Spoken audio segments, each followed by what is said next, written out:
y ya se encuentra, voy a presentar primero aquí en el estudio a Imad Matar. Imad Matar es un ciudadano estadounidense de origen libanés. Tiene familia allá en el Líbano, regresó recientemente de su país visitando allá a su familia en Líbano, y vamos a platicar con él acerca del atentado terrorista de ISIS o del autodenominado Estado Islámico en Beirut, en el sur de Beirut, en un mercado concurrido donde este grupo terrorista intentaba matar al mayor número posible de personas, niños, mujeres, ancianos, lo que fuera, en este lugar que no recibió la misma atención mediática que sí recibió otro atentado verdaderamente salvaje y brutal, como el ocurrido el viernes pasado en la capital francesa, la llamada Ciudad Luz, que es París. Voy a tener también, además de Imad Matar, quien ya se encuentra él en vivo aquí en el estudio, que nos está visitando físicamente, voy a tener vía telefónica desde la Ciudad de México a la investigadora del Instituto de Investigaciones Sociales, Irma Sandoval. Irma Sandoval, repito, investigadora del Instituto de Investigaciones Sociales y coordinadora del Laboratorio de Documentación y Análisis de la Corrupción y la Transparencia. Bueno, ella es una investigadora mexicana, pero estuvo junto con su esposo viviendo el año pasado durante muchísimo tiempo a unas cuadras de este famoso teatro en el cual por lo menos 80 personas allá en el Bataclan de París perdieron la vida, y que se ha presentado un video pues verdaderamente dramático.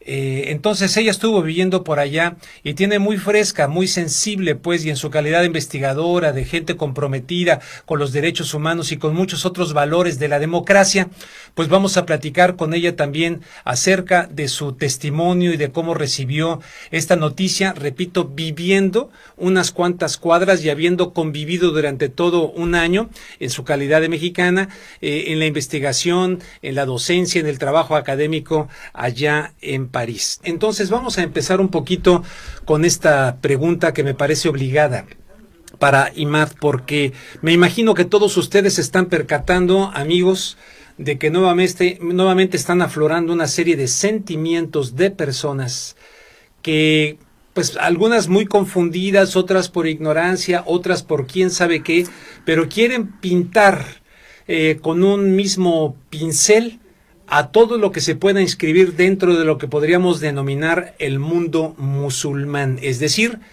todos son iguales, y una vez más queda en evidencia, dicen ellos, queda en evidencia en París, que los musulmanes incitan y provocan la violencia, y que están generalizando este concepto, ¿no? Que están convocando a la violencia, y que hay una guerra de civilizaciones, tal como lo planteara Samuel Huntington en aquel famoso libro, y en este caso planteando que los musulmanes son una religión violenta. Eso ocurrió mucho después del 11 de septiembre y ahora se viene a fortalecer de manera dramática para ellos en el mundo. Imad Matar, ¿qué respondes? Y primero dime, ¿estoy en lo correcto? ¿Tú como musulmán estás percibiendo este ánimo en los Estados Unidos y en diferentes partes del mundo? Bueno, primero, antes que nada, quiero dar mis condolencias al pueblo libanés, al pueblo sirio, al pueblo iraquí, al pueblo de Yemen y al pueblo francés. Y yo, como soy humano, antes que nada... ¿Eres qué? Primero, antes que nada, como soy humano. Humano. Y como soy musulmán, condeno con las palabras más fuertes todas las violencias y todos los ataques terroristas, tanto en Líbano, en Siria, en Irak, en Yemen, en Francia, en cualquier parte del mundo que suceda, y quién sea el autor. Volviendo a tu pregunta, bueno, aquí en Estados Unidos todavía no se siente eso, pero según lo que se viene de Francia, que sí ha habido algo de temor, o digamos el islamofobia se está creciendo más. Pero si vamos a hablar de generalizar y poner todo el mundo en una olla, quiero hacer algo un poco de matemática. Hay 1,5 millones perdón, hay 1,5 billones. 1,5 billones. O sea, más o menos hay como 1.600 millones de musulmanes en el mundo, ¿correcto? En el mundo. Eso es una cifra importante. Okay. Yo me adelanto para algo de lo que vas a decir. De ese 1.600.000 de musulmanes en el mundo, las personas asocian musulmán con árabe, como sinónimos, sin saber que el país que más musulmanes tiene en el mundo no es árabe. No es árabe, me refiero a Indonesia. Indonesia. Sí, entonces quería hacer un poco de matemática, diciendo, si fuese el 1% de esos musulmanes, como ellos dicen, terroristas, estamos hablando de 1,5 millones de terroristas en el mundo. Imagínate, un billón, o sea, 1 billón. Si vamos a poner una cantidad verdaderamente si vamos a poner un por ciento de esos son terroristas.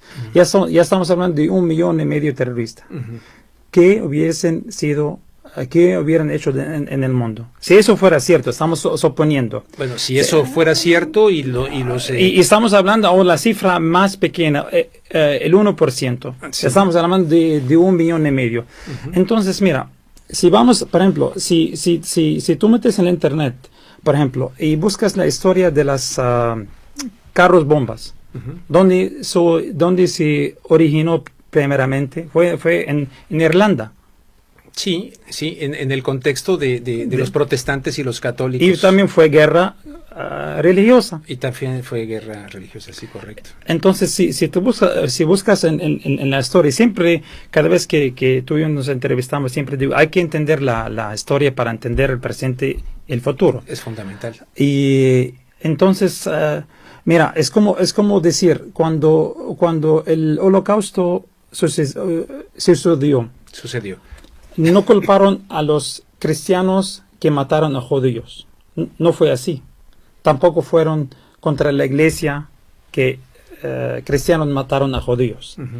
Tampoco como muchas matanzas que han sido en el mundo. Ponle las violencias que pasan aquí en las universidades. Cuando hay tiroteos. Y haga uno que, no sé, por bueno, ahí te voy a decir que muchas de las personas que nos están escuchando podrían decir es que no lo reivindican en el nombre de Viva Cristo Rey, en el caso de este concreto. Si fuéramos al contexto de otras cosas, tal vez sin la guerra cristera en México, en fin.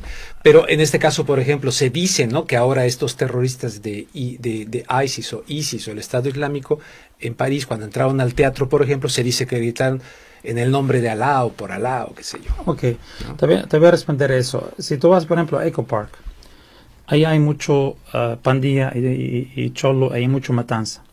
¿Y quién promueve más que ellos la imagen de la Virgen, de Jesús? Sí, correcto. La tienen tatuados, la tienen todo eso. Sí. Y nadie relaciona esto con el catolicismo ni con el cristianismo. Sí. Déjame presentar, perdón que te interrumpa, pero mira, ya tengo en la línea telefónica también desde la Ciudad de México a Irma Heréndira Sandoval, a quien te la presento con muchísimo gusto. Es una académica, como ya dije, investigadora del Instituto de Investigaciones Sociales y coordinadora del Laboratorio de Documentación y Análisis de la Corrupción y de la Transparencia. Estuvo viviendo ella en París durante un año, muy cerca, por cierto, de este teatro donde se vivieron momentos de horror. Déjame presentarla y saludarla.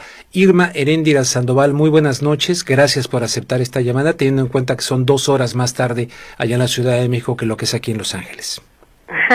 Hola Rubén, muchas gracias a ti por invitarme, como siempre. Pues al contrario. Y mucho gusto al compañero Imad. Bueno, entonces pues por aquí estoy un poco explorando el día anterior, Irma, de lo que ocurrió allá en París el viernes pasado, o sea, el jueves pasado, pues ocurrió lo que tú sabes en Beirut. Y ha habido pues muchas reflexiones en torno a este tema, ¿no? Claro, el impacto que tiene Francia en Occidente, concretamente París, como símbolo de muchas cosas, la Revolución Francesa, en fin, la cultura, la literatura, etcétera. Pero por otro lado tenemos a Beirut, la capital del Líbano, que en el contexto del Medio Oriente, incluso muchos decían, es el París del Medio Oriente, antes de todos los acontecimientos bélicos del 80 para acá. Entonces me estabas explicando esta parte de no vincular a la religión, como siendo que muchos protagonistas, por ejemplo, del cristianismo, tú decías del Holocausto, bueno, los nazis, hay que recordar que en la hebilla de su cinturón tenían escrito Gott mit uns, en alemán, no sé si lo pronuncié bien, que es Dios con nosotros, por ejemplo, ¿no? Hasta también los cruzados, cuando llegaron a la región del Mediterráneo, llegaron también y con el nombre de la cruz. O sea, con el nombre de la cruz también hicieron mucha matanza a musulmanes y cristianos en el Oriente. También fue guerra religiosa. Irma, ¿tú cómo ves antes de entrar directamente a tu testimonio por haber vivido durante el año pasado, hace poco ¿cómo ves este tema respecto a Beirut y al día siguiente París, y si me apuras también pues el avión ruso que cae en Egipto, que de acuerdo con el presidente Putin finalmente acepta que se trató de un atentado, de una bomba? ¿Cómo recibes todo esto? Y también un poquito poniéndote en los zapatos de alguien que es musulmán, ¿cómo ves este tema? Sí, bueno, yo creo que son tiempos muy tristes, ¿no? Para todo el mundo. Yo lo he planteado más como una guerra de exterminio contra los pueblos del mundo entero. Creo que es muy preocupante que nos estemos, digamos, hermanando en el dolor, ¿no? Los pueblos de Francia, de México, los pueblos árabes, los pueblos de todo el mundo que sufren opresión y que ahora no solamente están sufriendo opresión, exclusión, explotación, sino directamente exterminio, guerra directa, ¿no?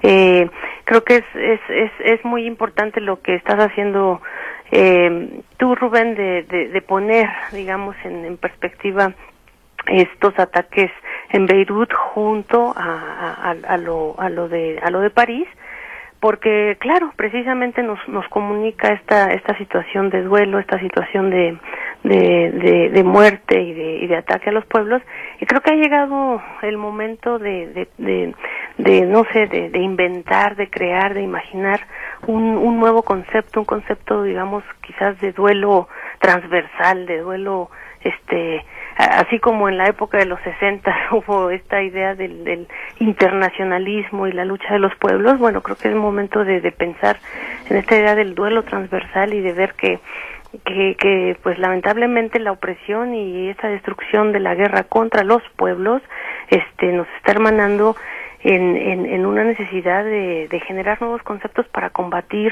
pues esto, no solamente la opresión, la exclusión, el desempleo, el rezago en el que nos tienen como pueblos, sino ahora también pues la guerra directa. Y yo sí creo que aquí hay necesidad de pues esto que te digo, creación de nuevos conceptos para pensar de forma común, de forma comunitaria, de forma unida, cómo vamos a enfrentar esta situación de guerra de exterminio.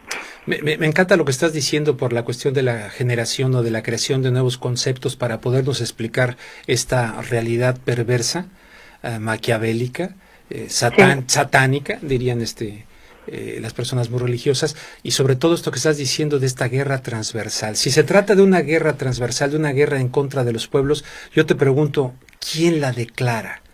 ¿Quiénes son los protagonistas de esta perversión que están declarando una guerra transversal, en tu punto de vista, hacia los pueblos? Yo digo que es una guerra contra los pueblos, más que una guerra transversal. Es una guerra contra los pueblos, y yo diría más bien en este sentido, pues una guerra global, ¿no? Y el duelo es el que tiene que ser transversal, la solidaridad tiene que ser transversal, la unión de pueblos, y no estamos peleando. Yo siento que en las redes ha habido una confusión, ¿no? Porque los que estamos expresando de forma abierta nuestra solidaridad, nuestro dolor, incluso nuestra preocupación con lo de Francia, somos acusados de forma fácil e irresponsable, me parece, por algunas personas dentro de las redes, de que estamos sintiéndonos muy europeos o muy franceses, y no viendo en los árabes, en los sirios, en los mexicanos, en este caso los que somos mexicanos, el dolor. Y yo creo que eso hay que combatirlo. Es el momento de crear este concepto de duelo transversal, porque a todos nos hermana.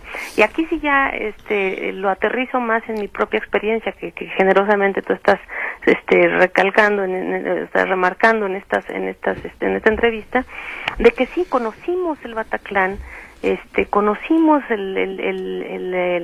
digamos la colonia del 11 arrondissement, ¿no? La zona de París en donde se hicieron todos estos ataques, y vimos que son zonas muy hermanadas con lo que es México, aunque suene raro y aunque suene difícil de creer. Esta unión, esta diversidad y esta claridad para resistir los embates del poder que vemos día a día en México, en Guerrero, en Oaxaca, en Chiapas, en Ayotzinapa, la vimos también en este barrio tan lindo que nos tocó vivir en el 11e arrondissement de París, ¿no? Y yo creo que así como los pueblos estamos hermanados en la opresión y al mismo tiempo en esta situación de guerra de exterminio, los líderes, digamos, títeres, a mí me parece, los líderes títeres, y ahí tú me preguntabas, Rubén, ¿quién está haciendo esta guerra? Sí. No son ni siquiera los presidentes de nuestros países, no es ni siquiera el llamado carnicero que tuvimos aquí, que fue Calderón, el creador de la guerra, no es mucho menos Peña Nieto el que hace la guerra, y tampoco lo es nada más Obama o en este caso Hollande, no son los presidentes, sino es una guerra mucho más poderosa contra los pueblos, de exterminio de pueblos y de resistencias, y ahí es donde yo sí veo similitudes en el rol de estos presidentes, porque ellos no están haciendo la guerra, pero ellos sí están digamos, ejecutando una traición directa a la democracia, y ese es el nodo del asunto aquí. Es una absoluta traición a los pueblos y al sentir de los pueblos, lo que está haciendo Fox, Obama, Hollande, ¿no? Digo, lo que hizo Fox en México. Lo que hizo Fox en México, lo que hicieron varios. La traición que se hizo al pueblo de México. Déjame preguntarle tantito a Imad, Irma, acerca de este concepto tuyo. Entonces hablas de una solidaridad, un luto transversal, o una solidaridad transversal, o utilizaste otra palabra, pero una guerra de exterminio en contra de los pueblos. ¿Cómo te cae? ¿Cómo viene a tu mente? Tú llegaste del Líbano hace poco y también conoces la zona de este mercado. Incluso pasaba diario cerca de ahí. Guerra de exterminio en contra de los pueblos. Me gusta que la perspectiva que le pone Irma. Y bueno, quiero aclarar algo, que ISIS tiene 3 años o más desde que se inició en el 2011, digamos casi 4 años que lleva que se ha nacido, que lleva casi 4 años matando musulmanes. Sí. Matando, incluso los que... Esto déjame subrayarlo porque es muy importante. Hasta hoy por hoy, las principales víctimas de ISIS han sido musulmanes. Sí. Han sido árabes, incluso, ¿no? De manera específica. Incluso el atentado en Beirut fueron todos musulmanes. Y quiero... Bueno, hubo un norteamericano, fíjate. ¿Ah, sí? Una mujer norteamericana que estaba allá, que vivía en los Estados Unidos, y que fue allá para gestionar el traerse a los Estados Unidos a sus familiares. Y murió en ese atentado, ¿eh? Sí. Bueno, y quiero decir algo, que allí en ese atentado fueron doble terroristas. El segundo terrorista quería entrar en la mezquita a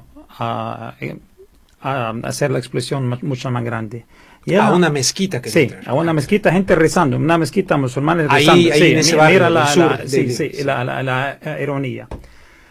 Un tipo muy valiente que se llama Adel Tormos, hasta el Independent escribió de él. Sí, yo sé la historia. El héroe desconocido, porque lo de París impactó completamente y ocultó este héroe que salvó la vida de su hija en primera instancia y de muchas otras personas. Sí, lo agarró, lo abrazó, lo detuvo en el piso y dejó que la bomba se explotara en él y salvó muchas vidas. Exactamente. O sea, este héroe, lo repito para quienes vio que se iba un tipo a inmolar con el cinto, pero se iba a llevar a muchísimas personas, entre ellos a la hija de él. Sí. Entonces este hombre se abalanzó, lo tiró al suelo, ¿verdad? Y lo dejó, lo abrazó pues y explotó aquello justamente y salvó a su hija y salvó a muchísimas otras personas. Entonces yo quiero decir que este señor Adel Tormos, representa el verdadero, auténtico, genuino Islam. Eso es a ese punto quiero llegar. A eso quería llegar. Que mira, yo quiero leer algo del Corán, que es la constitución de los musulmanes. Aquí estoy leyendo, no estoy diciendo.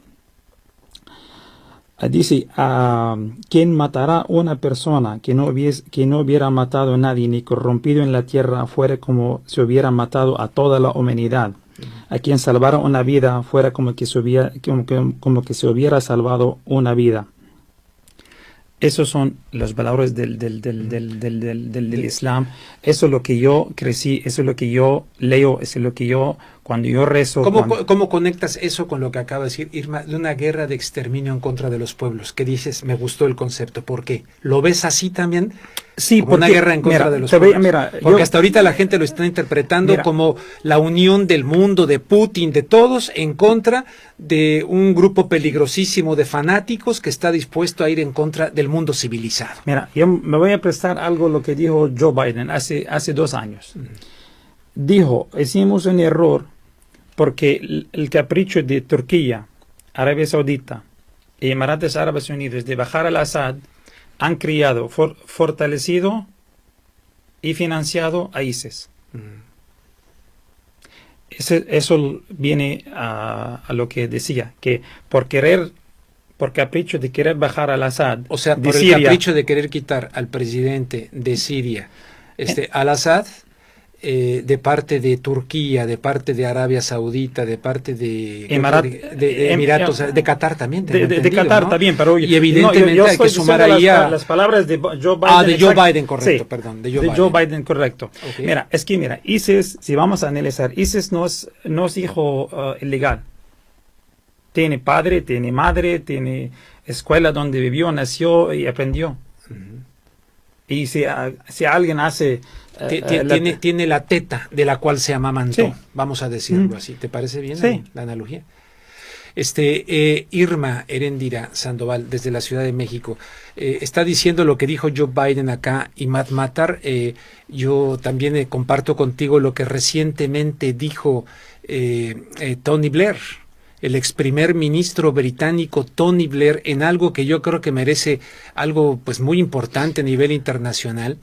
Él a regañadientes pide perdón por los errores de Irak, pero luego le preguntan concretamente, bueno, a ver, ¿cuáles errores de Irak? Y dice, porque los servicios de inteligencia nos llevaron equivocadamente a la invasión en Irak, aunque no se arrepiente, dice, de que haya salido Saddam Hussein. Pero luego le preguntan si considera que esta invasión de la coalición Estados Unidos, Gran Bretaña, el señor Aznar, que metió su bigote también en este asunto, y Tony Blair dice, sí, hay elementos de verdad en esa afirmación. ¿Cuál afirmación? Que la invasión del 2003 a Irak, a fin de cuentas, es el factor principal para la gestación de ISIS o el Estado Islámico. ¿Qué opinas de eso, Estela? No, completamente de acuerdo. Yo creo que evidentemente el Estado Islámico es el producto claro de la estupidez y de la insensatez de George Bush invadiendo Irak, ¿no? Y por eso es que es tan trágica la traición a la democracia, Rubén, porque este señor Obama llega al poder con un mandato del pueblo, cambiar esa lógica. La gente no quería esa guerra, no quería esa continuación de la deshumanización, esa continuación de la destrucción de la humanidad, de la guerra contra los pueblos, como la llamo, ¿no? Y que es un reflejo fiel de lo que pasa en Ayotzinapa, de lo que pasa en Medio Oriente, de lo que pasa en África, de lo que pasa en todos lados. Es decir, ISIS evidentemente es un aliado directo de los Estados Unidos, bueno, no sé si de los Estados Unidos, pero es un gran aliado de las industrias bélicas que están protegidas por los gobiernos vinculados a Estados Unidos, vinculados a la Unión Europea, y en particular a Alemania y Gran Bretaña, vinculados a la llamada OTAN. Entonces, yo no sé si no soy tan conocedora de este tema, evidentemente, no podría decir que el Estado Islámico es un producto directo de ellos, pero de que hay participación, hay incluso brigadas del Estado Islámico que han estado financiadas, que han estado entrenadas, que han estado auspiciadas por los gobiernos de la OTAN o los vinculados a la OTAN y a Estados Unidos en particular, pues no queda duda. En las filas del llamado Estado Islámico hay una representación directa de la inteligencia occidental, ¿no? De todos estos aparatos de inteligencia occidental como evidentemente el que ha estado descubierto tanto por las filtraciones de este chico que está en Rusia, se me va el nombre, sí, Edward Snowden. Snowden, exacto, sí. Snowden o el Mossad de Israel en los asuntos de inteligencia británica, y no se diga los ominosos aparatos de inteligencia de Arabia Saudita y Pakistán, etcétera. Entonces todo esto no se puede tapar con un dedo. Evidentemente ISIS está auspiciado por estos gobiernos, por estas inteligencias, y por eso es que, repito, lo trágico es que Obama ahora auspiciando, tronando los dedos para continuar con la guerra contra Siria, como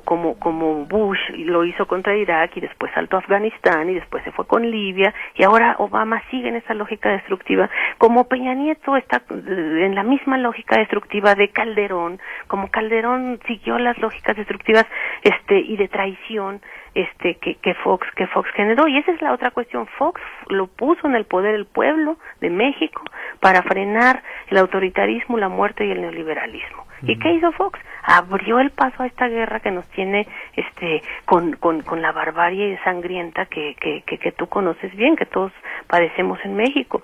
Y ahora lo mismo pasa en Francia y en este caso en París con Hollande. Yo veo una similitud extrema entre Obama, Fox y Hollande, y te digo, en esta traición a los mandatos de sus pueblos.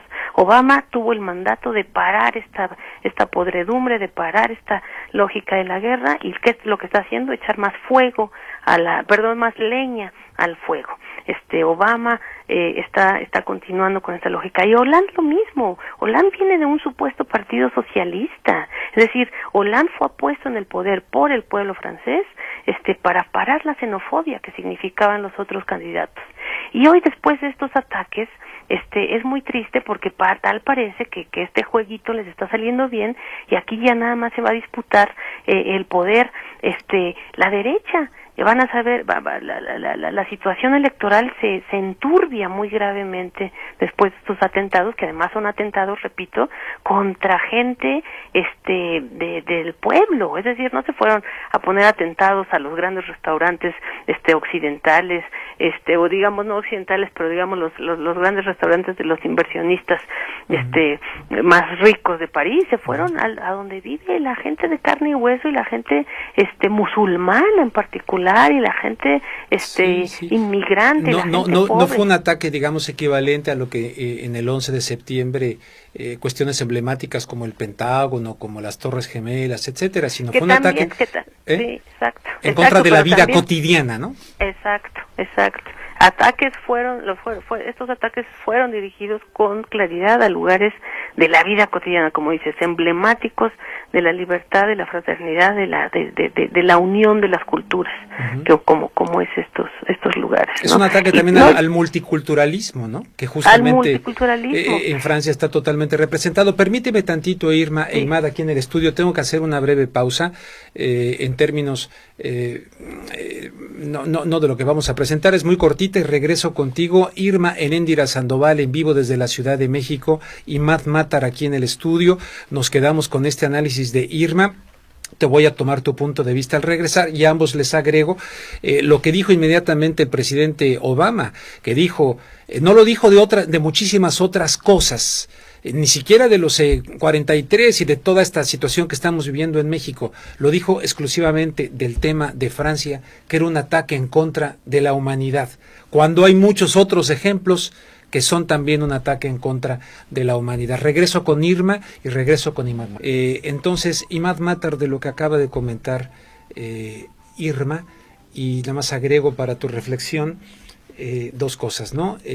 Lo que dijo el presidente Barack Obama respecto a los ataques en Francia, no sé qué haya dicho sinceramente, pero no vi que dijera nada de los ataques en Beirut. Y te hago también la pregunta, no pierdas el hilo de todo lo que te estoy preguntando, pero medios internacionales de estos hegemónicos globales, lo de Beirut lo presentaron como una venganza del Estado Islámico en contra de Hezbollah, diciendo que ahí, en esta zona de Beirut, es un bastión de Hezbollah, y como Hezbollah apoya al presidente sirio en la lucha en contra de este grupo terrorista, aunque sea un enemigo común, en este caso dijeron, no, se trata de una venganza y no de un ataque a civiles en Beirut, ¿verdad?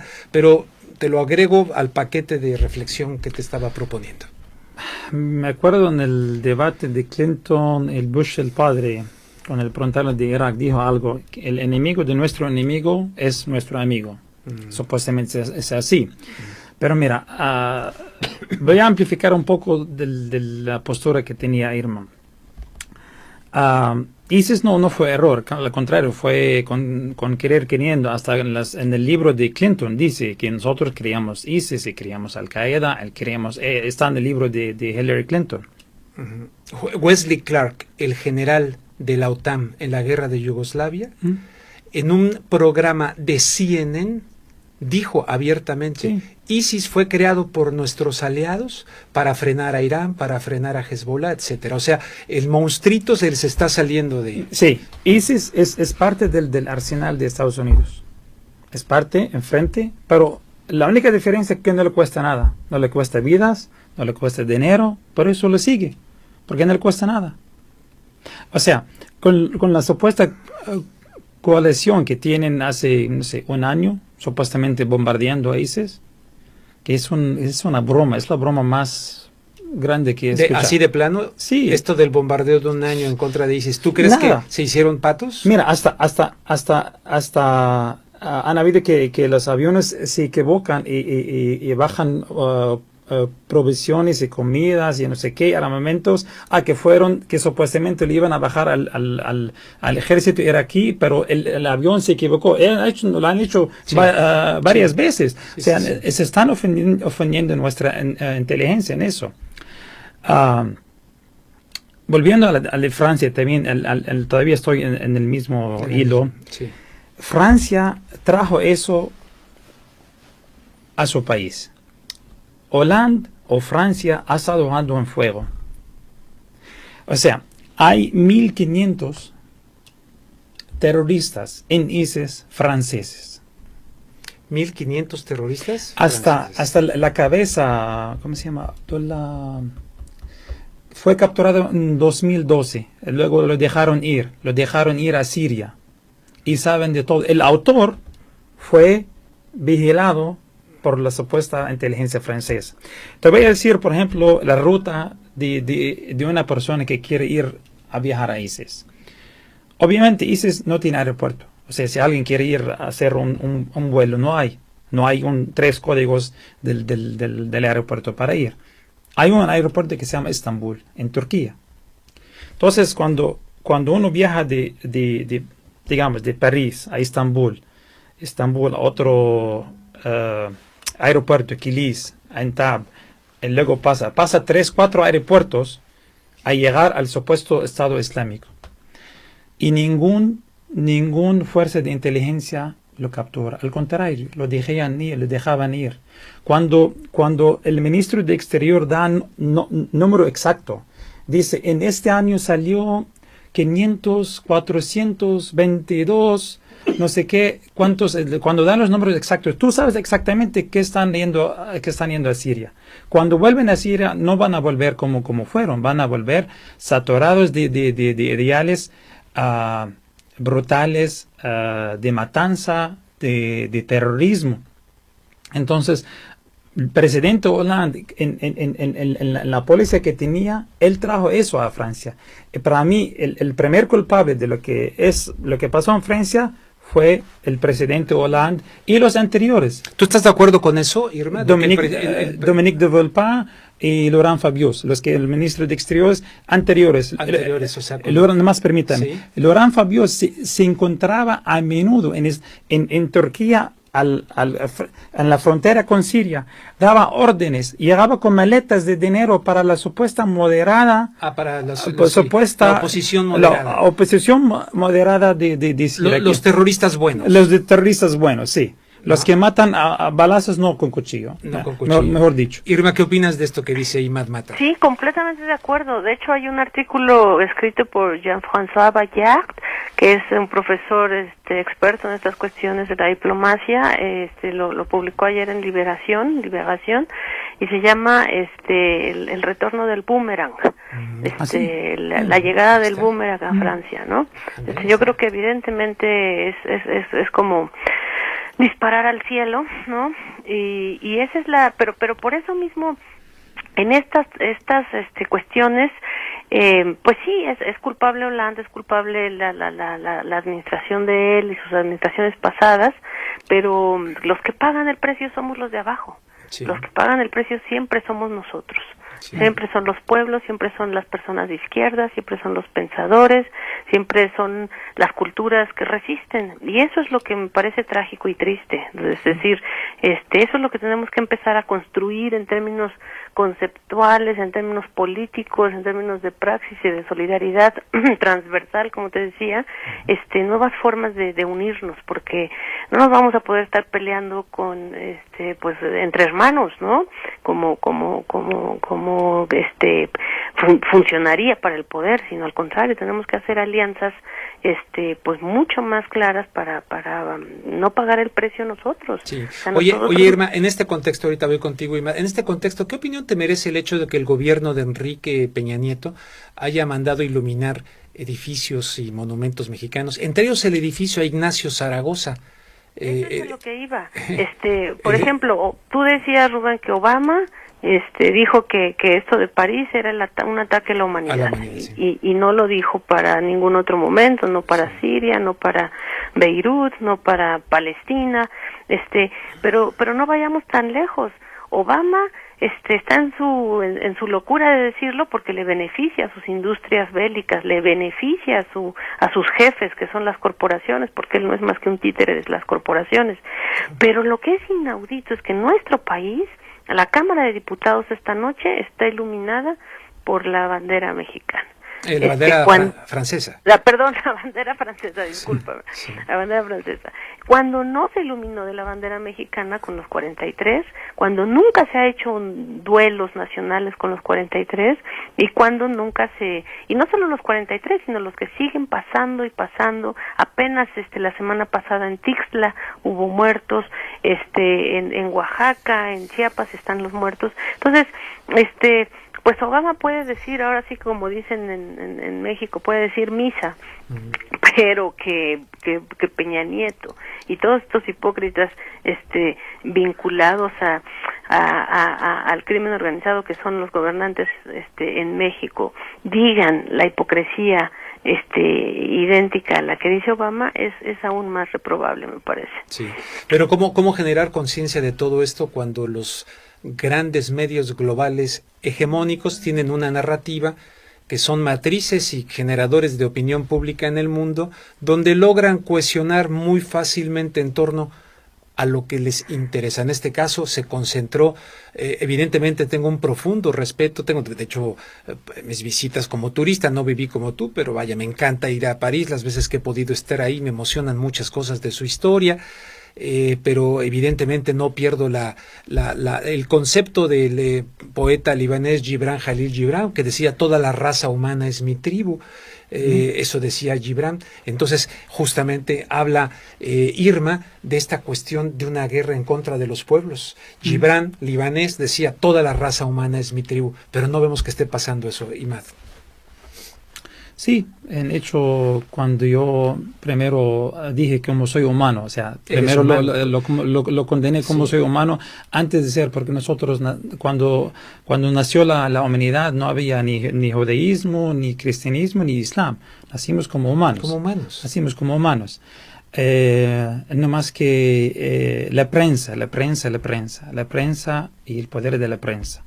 Lo que ha hecho para difamar, lo que le ha hecho para destruir imágenes de pueblos, imágenes de razas, de religiones.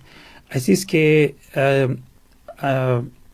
yo espero de todos los que me escuchen que siempre busquen más allá, no vayan a una fuente, porque las fuentes de comunicación ahora son muy ¿cómo se dicen? Guiadas, o sea... Muy parciales. Parciales, sí. Muy parciales, muy orientadas hacia... Sin duda, y cada vez hay menos espacios donde se puedan escuchar otras voces, de ahí la importancia de este espacio de KPFK y de esta estación de KPFK, que evidentemente en el panorama norteamericano es una opción para escuchar otras voces, como estas, que no las escuchas en los llamados mainstream media. Sí, quiero decir algo que... A mí me indignó muchísimo que tanto como dicen primer mundista y tercer mundista, que en el muerte también hay eso. Hay muertes VIP, hay muertes que no son VIP, que son de clase, qué sé yo. Me indignó la inigualdad y también en las muertes. Porque cuando uno muere, todos somos parejos.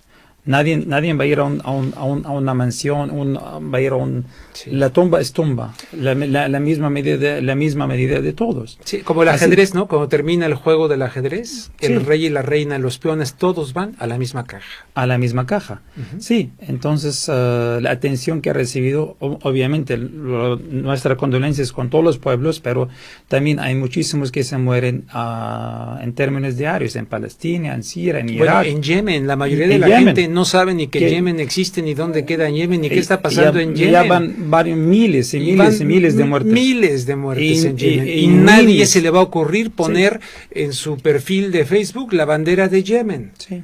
Jamás se les va a ocurrir. Sí. Es más, díganme de qué color es la bandera. Sí. No, bueno, sí. Continúa. Así es. Es que la verdad me indignó, porque yo también, siendo libanés, y yo pasaba diario al lado de ese mercado. Es un mercado donde hay gente muy pobre. O sea, es como el mercadito. Y además diverso, porque hay de varias. Sí, hay de varios sectores. Sectores de gente. De la comunidad. Así es que gente indefensa, gente sin culpa, gente... No sé, que va a comprar verdura, que va a comprar el pan, que va... O sea, también fue un ataque en contra de la vida cotidiana. Sí. Sí, estamos hablando de los mercados más saturados en los suburbios de Beirut. Déjame regresar con Irma a la Ciudad de México y también contigo, compartiendo un fragmento muy breve, que la mayoría de la gente lo conoce por el libro de Hemingway, de Por quién doblan las campanas. La Guerra Civil Española, etcétera, pero en realidad en esta introducción toma la parte de un poema de John Donne, y me refiero a la última parte, justamente también en la línea de lo que ya plantaba Irma, de esta solidaridad transversal, más o menos creo que así dijo, pero dice esta parte del poema: ninguna persona es una isla, la muerte de cualquiera me afecta, porque me encuentro unido a toda la humanidad. Por eso, nunca preguntes por quién doblan las campanas. Doblan por ti. Claro. Así me siento yo, con lo de Beirut, con lo de Yemen, con lo de israelíes que les hayan enterrado un cuchillo y hayan sido inocentes, por cualquier víctima de cualquier raza, de cualquier religión, de cualquier parte del mundo, que muera de manera inocente, así me siento yo.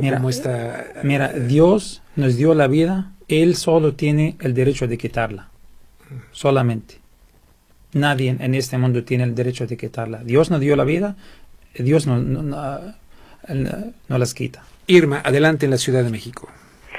Sí, completamente de acuerdo. Hay que tener mucha claridad de lo que nos une como humanos a todos los pueblos, pero por eso mismo sí creo que hay que tener conciencia y aprovechar estos espacios tan valiosos como los tuyos, Rubén, y muy pocos en el mundo ya, en términos de la prensa y de los medios de comunicación, para hacer un análisis muy profundo, muy estructural de lo que nos une, porque yo sí creo que así como el mercado de Beirut, y que es ominosísimo lo que pasó, era de gente pobre, estas zonas de París que fueron atacadas, era gente pobre, era gente diversa y era gente de izquierda, era gente que resistía al neoliberalismo. Y yo creo que hay que analizar también lo que está pasando en Francia en términos de que en Francia se vive actualmente un momento de absoluto ataque a la clase obrera. Es un momento de desmantelamiento del Estado llamado benefactor, ¿no? El Estado del bienestar. Exacto, el Estado del bienestar. Es un contexto que nosotros ya conocimos en México durante los 80 del llamado ajuste estructural, de neoliberalismo, de pauperización de las poblaciones en general, no solamente las clases bajas, sino incluso las clases medias y las clases acomodadas resienten la pauperización, la depauperización, pero evidentemente quien lleva más la carga pues son los excluidos de siempre, la gente de color, las poblaciones que siempre cargan el peso del neoliberalismo y sobre todo, y eso es muy interesante, también es un momento de reformas educativas, fíjate, como en México también saben que la educación ha sido un bastión de resistencia revolucionaria, al menos en términos de la cultura y de la necesidad de defender nuestra soberanía, nuestra constitución, nuestro estado revolucionario, al menos en las ideas. Y en Francia lo mismo, o sea, hay un debilitamiento, lo sentimos cuando estuvimos viviendo mi familia el año pasado allá, de debilitamiento de ese estado secular en la educación del cual estaban tan orgullosos tan orgullosos los franceses. Entonces hay que entender estas cosas que nos unen. Yo sí creo que hay una guerra, y lo mismo pasa en el mundo árabe, me parece, es decir, esta destrucción sobre Irak, o la destrucción de Afganistán, la destrucción de estos países emblemáticos, importantísimos, potencias árabes que han llevado a la generación de esta locura llamada ISIS o el Estado Islámico, está inserta en la misma lógica de destrucción de estados seculares y fuertes, que son tan benéficos pues para la industria de la guerra, para la industria de los tráficos más ominosos posibles. Y entonces eso yo sí siento que tenemos que tenerlo muy claro. Lo que nos lo que realmente está en contra de los pueblos es algo muy similar aquí, ahora sí que aquí en China, ¿no? O digamos en México y en París y en África. Es esta. Y los productos son los mismos, así como durante Calderón y ahora con Peña Nieto estamos asistiendo a la militarización, a la opresión, a la opresión, a la militarización de todos los ámbitos. Lo mismo está pasando en Francia contra las poblaciones musulmanes, contra las poblaciones más desfavorecidas en el propio París. Y ya la última reflexión que quisiera hacer es, de todos modos, yo tengo mucha esperanza en el pueblo de abajo, el pueblo francés, en el pueblo que defiende sus principios, porque a mí me encantaron las respuestas en la Plaza de la République, ¿no? Con población de confesión musulmana, no población musulmana, que hay una escena padrísima que les voy a mandar por estas vías del Twitter, de un joven hermoso musulmán que va y se para y cierra los ojos y dice, se pone una pancarta en las manos y dice: yo soy musulmán pero no soy terrorista, y si confías en mí como yo confío en ti, dame un abrazo. Wow.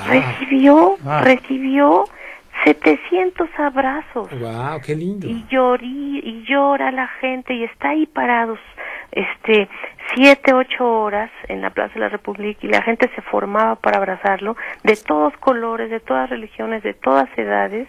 Eso no lo ves, discúlpame, yo no sé ustedes que viven allá, pero yo siento que también he vivido en Estados Unidos y a mí se me hace muy difícil que en un país como Estados Unidos pase una historia de este tipo. 8 horas parado el señor, el joven, recibió 700 abrazos. Oye, Wow. ¿eso lo tienes en video? ¿O tienes... Lo tengo en video. Ay, por favor, sí, mándamelo, yo lo voy a subir eso a mi es hermoso. página. Mándamelo, por favor.